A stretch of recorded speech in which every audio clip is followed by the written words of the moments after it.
Today I will show you a strategy that will guarantee you come out of the casino profitable 93% of the time playing roulette. This strategy is called the Martingale strategy, and I'll be explaining how it works mathematically and whether you should be using it or not. So you might have heard of roulette, seen it being played in the movies, or even played it yourself. It is one of the most popular games in the casino, and the reason for it is well founded. Punters love it because it's easy to play and the house edge is reasonably small. The casinos accept this relatively small edge because they know it's a luck-based game and therefore their edge is easily quantifiable. How it works is you can bet on colors, categories of numbers like odds or evens, high or low, or a group of numbers like 1, 2, 3, or individual numbers like 5. The numbers are labeled 1 to 36, 18 of these are red and 18 of these are black. As such, the odds for these 50-50 bets is simply 2. If you bet $50, you can get a return of 100 where you profit $50,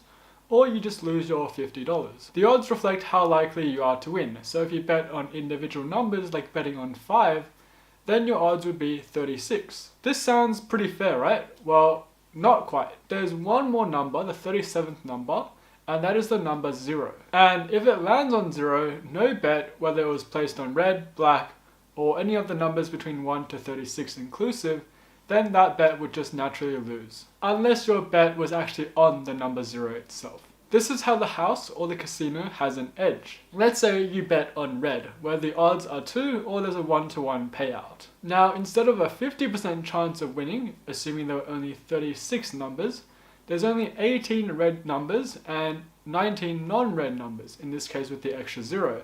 And therefore your chances of winning are now 18 over 37, or 48.6%.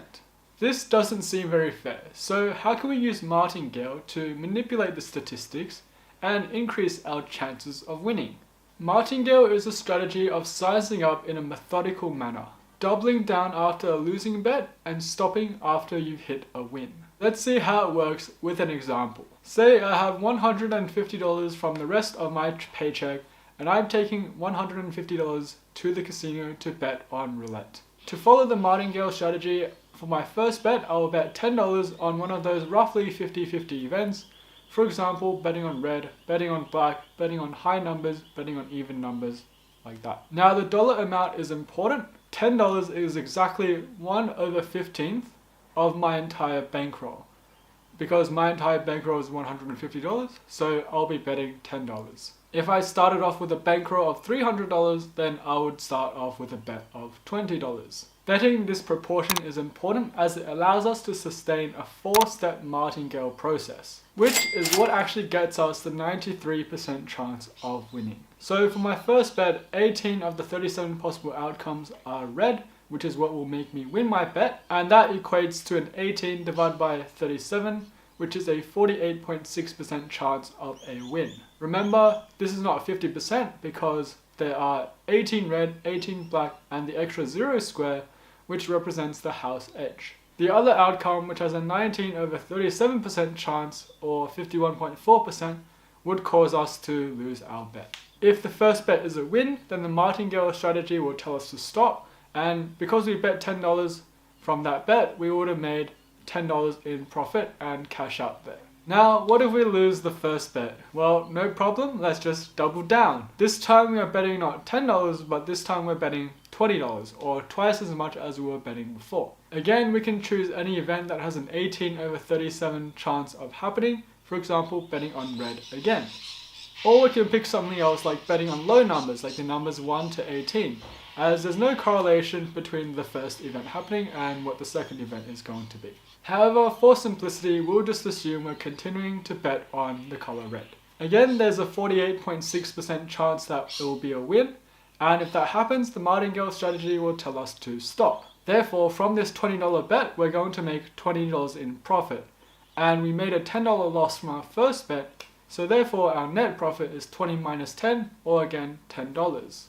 Again, there's the same 51.4% chance of a loss, that it doesn't hit red or whatever we chose to bet on. In this case, we have lost 2 bets, but no worries, we'll double down once more. This time betting twice what we bet before, so not $20 but $40 this time. Once again, there's a 48.6% chance that we will win. If that happens, the Martingale strategy tells us to stop, and therefore we make $40 profit from this bet, which covers our $20 loss from the previous bet and the $10 loss from the bet before. So now our net profit is once again 40 minus 20 minus 10, which is $10 once more, and we will cash out. If it results in a loss, which is once again a 51.4% chance, then no problems, we'll double down once more with our remaining $80. If it hits the 48.6% chance of a win, then we make a profit of $80, covering the $40 loss, $20 loss, and $10 loss from the bets before, giving us once more a net profit of $10 that we can take away. So as we can see, the only situation where we lose money is actually when we lose 4 of these bets in a row, which has a 51.4% chance to the power of 4 chance of happening. This equates to only a 6.95% chance of occurring, and therefore the probability of us winning is 1 minus this number, which is 93.05%. So now you can be confident of leaving the casino with a win 93% of the time. So would I recommend this strategy to you guys? Absolutely fucking not. The strategy might look very promising, but there's another layer of maths behind it that proves it's just complete dog shit. In the case that we do lose, we're not losing $10, but instead we're getting wiped out as we've lost $10, $20, $40, and $80 for a net loss of $150. Therefore, if we do the expected value calculation, which shows how much expected value we can expect if we do this bet in the long run, and the formula for that I explained in one of my previous videos, our expected value is 93% times $10 positive minus 6.95% times negative $150.